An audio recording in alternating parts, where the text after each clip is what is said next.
Nate Oates lost again. They got their ass kicked last week by Memphis. Last night, they took on a Davidson team in a game that was originally supposed to be against Colorado State. Colorado State had positive tests. They had to cancel that game. So Alabama flew in Davidson on short notice, and they could not stop the Wildcats. T.O., what's going on with Alabama here? The Miller brothers said it last night with you on After Dark. It's hard to fly in Davidson on a one-day prep, and they move so well. And a lot of the actions that Davidson scored off of, guys, were set pieces that if you had an extra 24 hours to scout, it would have been different. They are very hard to guard. And they had a young man, Foster Lawyer, Michigan State transfer, correct? Correct. Yeah, He's a Michigan State. Yep, Michigan State transfer. Yeah, Michigan State transfer. He looks like the ringer at a Merrill Lynch company picnic. Like, he was bringing the ball up the floor and he looked like he could barely get up there. He's just kind of sauntering his way up. But, man, they've got guys who can really shoot it. They can pull you out, and they're not going to get sped up. To be honest with you, the last two losses for Alabama against Memphis, they looked exhausted after an absolute slugfest with Houston. So I'm willing to write that one off a little bit. Memphis is all high and mighty because they have a team meeting and everybody's happy for the next 48 hours. That's how those things work. They never really fix anything long-term, but those things actually work for probably the next two games or so before the same things pop right back up. But so I'm willing to write that one off. This one, I was a little worried right away. I was like, oh, man, Alabama scheduled Davidson. You know what Alabama's going to do offensively, but defensively. And Nate Oates, he got on. He said, we're going to have to guard better going into the season or else we're going to be in trouble. Yeah, but at the same time, Davidson, they will run you ragged because they have guys that can knock down shots from everywhere. They're really disciplined. All these funky actions like the post players going away and then popping right back. The first two possessions of the game basically for Davidson can tell you all you need to know about how hard they are to guard.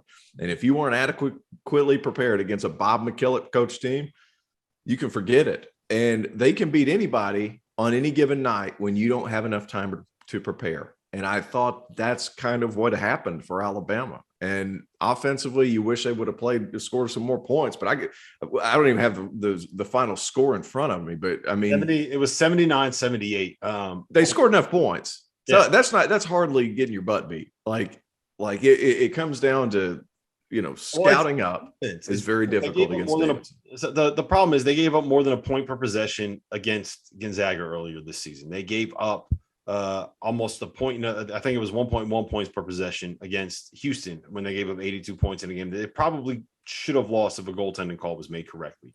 They gave up 92 points in 76 possessions to a Memphis team that looked like they couldn't score on the three of us for much of the season. They gave up 79 points to Davidson. The bottom line is this: you got to get stops.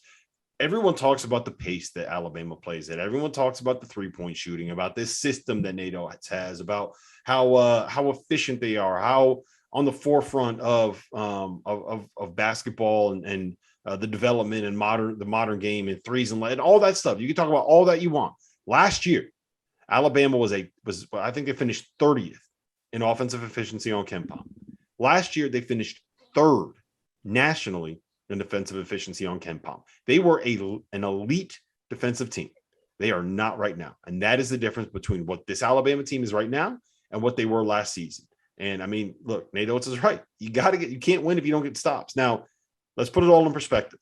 Gonzaga, one of the best offenses in the country. Houston, one of the best offenses in the country. Memphis, apparently one of the best offenses in the country when they actually decide that they want to play. Davidson, one of the toughest matchups in the country, right? Those are really, really good offenses. So there's a reason why they're getting lit up, but you can't deny the fact that they're getting lit up and they have to be better on that end. Yeah, and they're not going to be an elite defensive team this season. They had Herb Jones and other defenders last year that were at an elite level. We thought that this would level out, but what has happened defensively with Alabama is the flip side of things. And the fact is, I agree with what you both have brought up.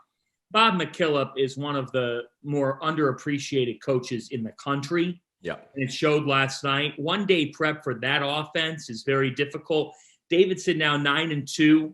And it shows that team's going to be in the field of 68 and is going to be a dangerous team. I don't know. Like, here, They needed that win to have a chance to get a bid, but like the A10 right now is a complete disaster. The Bonnies have fallen off. Richmond is not what we thought they were going to be. St. Louis is just okay. VCU has been decimated by injuries. I thought that was going to be a really, really good league, but that might be a one big conference. And if Davidson can't roll through that league, I don't know where they're adding any more good wins the rest of the season. They needed this one so you can kind of pin that one at the top of their profile. But where else are they going to get a win? They don't have another team that ranks in the top 60 on KenPom right now. I'll bring up the net and see if there any of these Atlantic 10 teams are great in the net, but it almost doesn't even matter because when you're playing a bunch of like LaSalle's 250, Fordham's 2, when you're playing those games, it's going to bring down everything in the conference. So I don't know.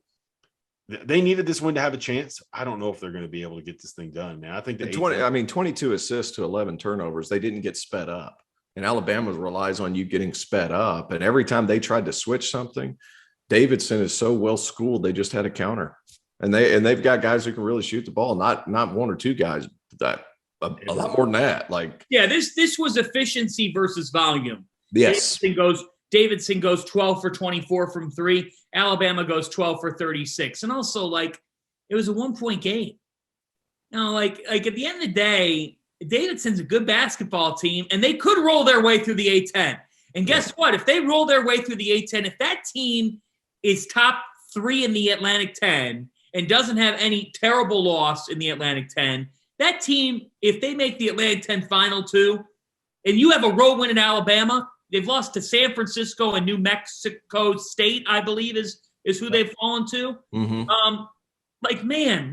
They got to pick 68. They got to pick 68. You got yourself back in a conversation last night, and I thought Luka Brogdanovic and Mike Jones were fantastic in this game, and they played well off of Lawyer. The other side of it is this, efficiency versus volume. You're right, T.O. Foster Lawyer was a creator. Last night, we did see the other side of Javon Quinterly. And Javon Quinterly fits Nate Oates' system perfect. But he fits Nate Oates' system so perfectly that when the system is kind of its own victim, it is Quinterly that you have to look at. Quinterly's up here, sometimes the other way. Last night, he went 5 for 16 from the field. He does tally 6 assists. 6 assists to 2 turnovers. That's fine.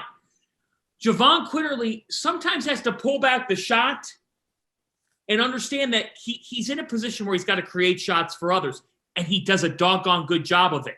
But last night, 5 of 16 from the field. I thought he forced the issue a little bit at times. I think Nate Oates will live with that, but that's something they have to look at a little bit more so, because if he doesn't force the issue a couple times, he might find a shooter, and in a 1-point game, 1 or 2 possessions makes all the difference.